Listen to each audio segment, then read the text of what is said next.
Indian archery from past to present. It is well known that India has a long and fascinating history, stretching far back into ancient times. Having such a lengthy history, India maintains an intimate relationship with an ancient practice, namely that of archery. From the Vedic era, which began approximately 1500 years BCE, to the relatively recent Olympic Games of the 21st century, the subcontinent and its people have not forgotten the ancient art. Let us explore Indian archery from the remote past to the present age. Indian archery was held in extremely high regard by the ancient Indians. The practice, for the most part, can be traced back to the Vedic period. Yet archery was likely known and practiced much earlier. In fact, very recent discoveries, in 2020, have found evidence for archery equipment, arrowheads, in a cave in Sri Lanka. These artifacts were dated to be approximately 48,000 years old. This find is in fact the oldest evidence for archery outside of Africa that we know of currently. The following section gives some insights into archery in ancient India and how we know it was practiced far into the distant past. Early evidence of Indian archery can be derived from two main sources: ancient cave paintings and ancient texts, namely the Vedas. The Vedic sagas are some of the oldest sacred texts we know of, and are estimated to be compiled between 1700 to 1100 BC. The Vedic sagas had been transmitted orally for millennia before the great effort was undertaken to write down the information. We'll discuss Indian archery in the Vedas in a later section, but for now let us consider even older and equally interesting evidence for archery in India. These would be paintings in caves in central India. The Bhimbetka rock shelters. The Bhimbetka rock shelters are a group of caves in central India which were inhabited by prehistoric humans for many thousands of years. Some of the caves contain a treasure trove of artifacts and cave paintings, which gives us a rare insight into the lives of these prehistoric hunter-gatherers. The caves in the area number about 750, although only 15 are open to the public at present. The caves contain several paintings on the walls which are considered some of the oldest petroglyphs in the world. The oldest of these have been found to be 10,000 years old, and some are relatively new additions from the medieval period.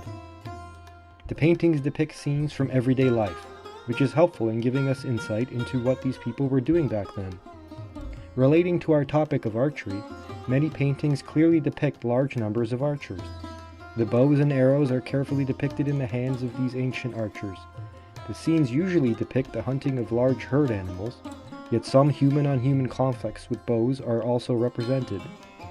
From these finds in the caves in the center of India, it would be safe to infer that Indian archery was practiced for a very long time indeed. The Sindhu-Sarasvati or Sarasvati civilization left us with a plethora of archaeological artifacts, some from 7000 BCE all the way up to 300 BCE. The Sindhu-Sarasvati civilization was part of the ancient civilizations in the Indus Valley, in what is today northwestern India and Pakistan.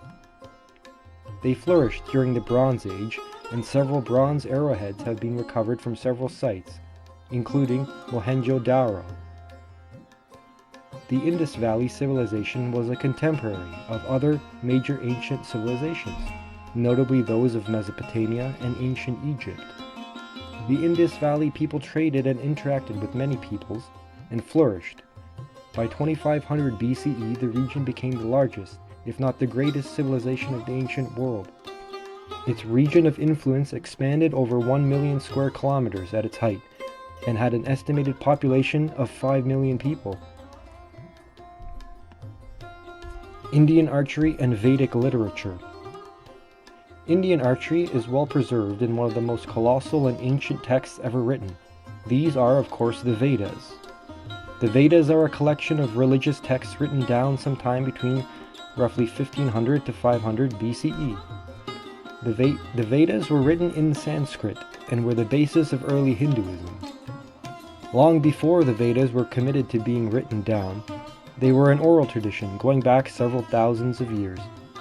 It is widely believed that they originated as far back as the 6th or 5th millennia BCE, Because of their original oral tradition, the Vedas are regarded as Shruti in Hinduism, which means what is heard, as compared to other works designated Shritis, what is remembered. The term Veda literally means knowledge in Sanskrit, and packed full of knowledge these texts are. A recent 2015 edition of the 4 books of the Vedas consists of 4,044 pages.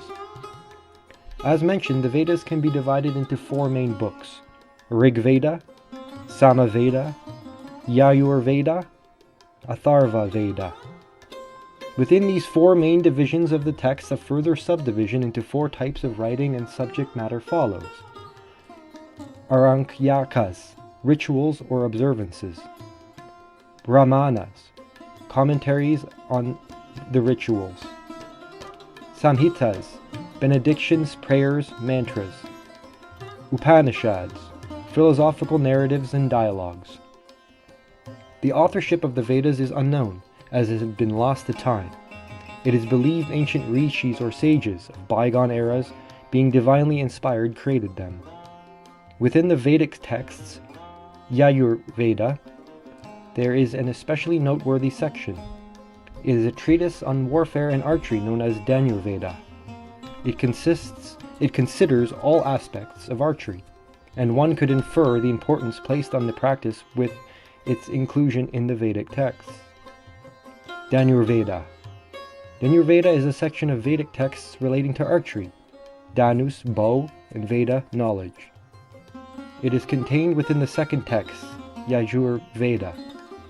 Several hymns in the Rig Veda and Atharva Veda also emphasize the use of the bow and arrow. Archery was emphasized as an essential vital martial skill for the warrior classes as well as royalty. The text is thorough and covers the practices and uses of archery, bow and arrow construction, military training, and rules of engagement. Much like the Japanese traditional archery or Kyudo, Dhanur Veda places special emphasis on the spiritual nature of archery. The meditative and silent mental state, which is ideal for consistency and accuracy of shots, is held in high regard by the authors of Dhanur Veda. Indian archery, myth and heroes. There are very many heroes in ancient Indian mythology who are renowned for their skill with the bow and arrow.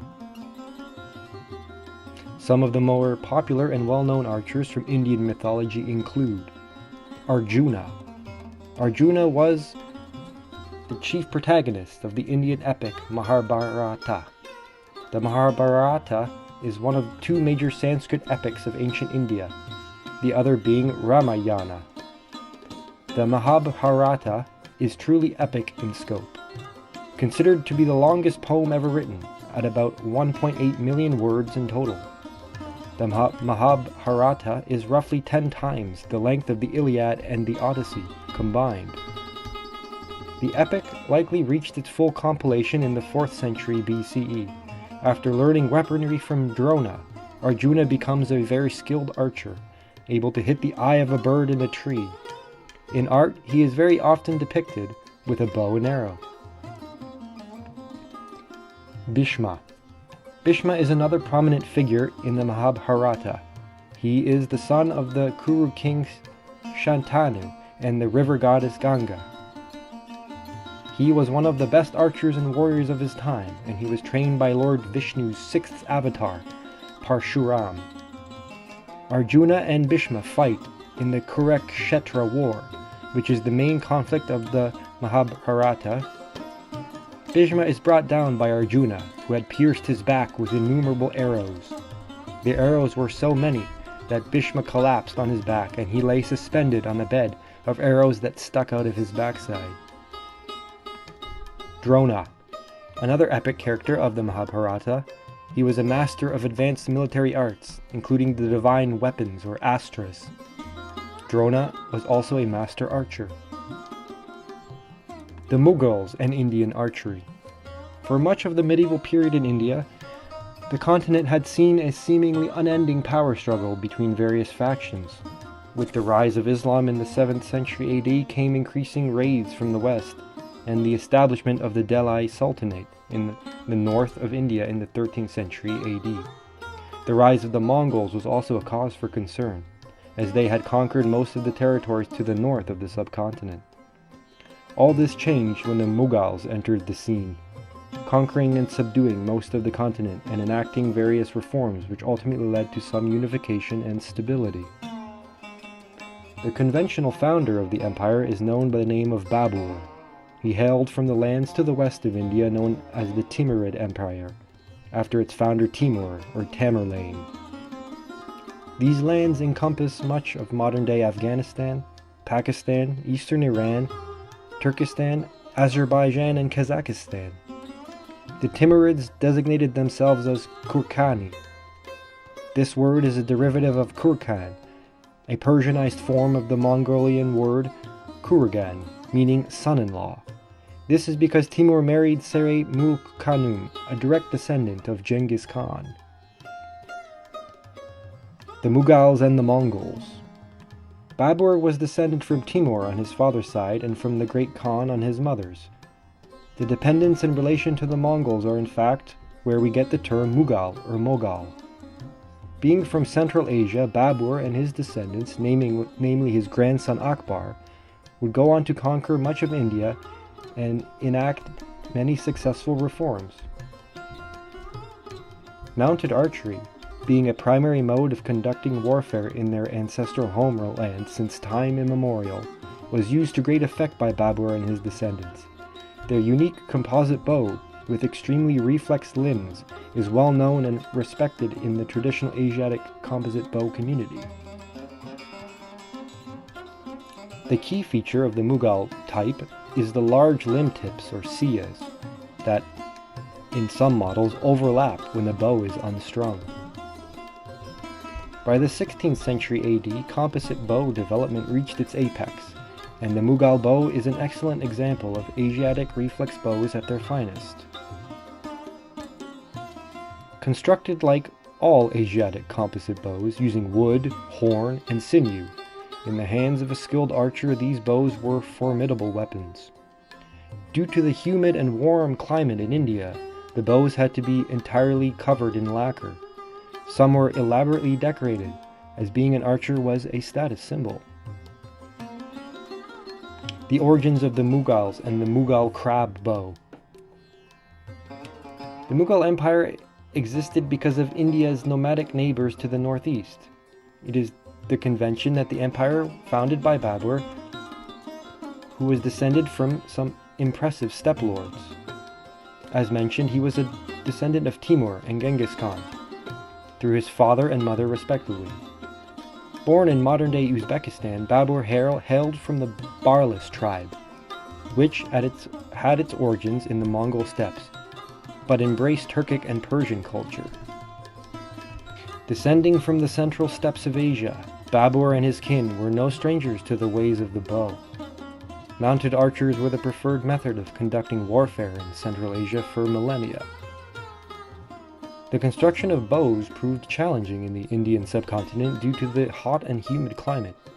Taking around a year to make, the glue was allowed to cure during the cold winter months on the steppe. Sinew could be added later and also allowed to cure for several months. The yearly monsoons of India were not a welcome weather phenomenon for the new nomadic invaders.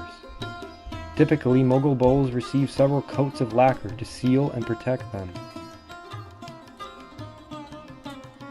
Mango or rain tree wood make up the core of the bow.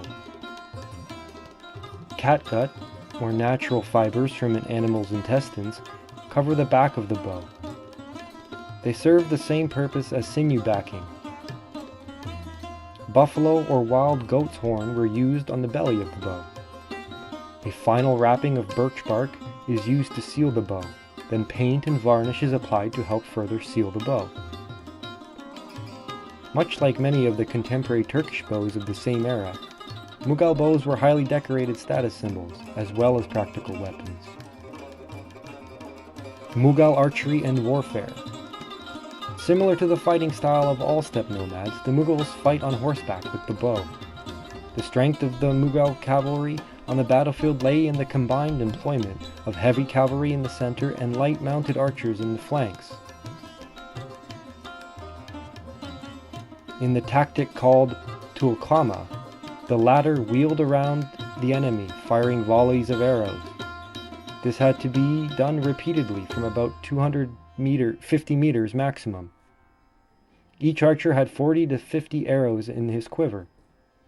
The tactic was used to wear out the enemy's troops, to lure them into uncoordinated and untimely action, and, in other words, to make them easy victims of the oncoming charge of the heavy cavalry. Here are some excellent examples of bows made to the Mughal bow design by Master Bori Lucas Novotny of Saluki bows. The first is a Mughal crab bow, called a crab bow because when it's unstrung, the limbs touch and resemble a crab. The second featured bow is an Indo-Persian. It is very similar and influential to the later Mughal crab bow.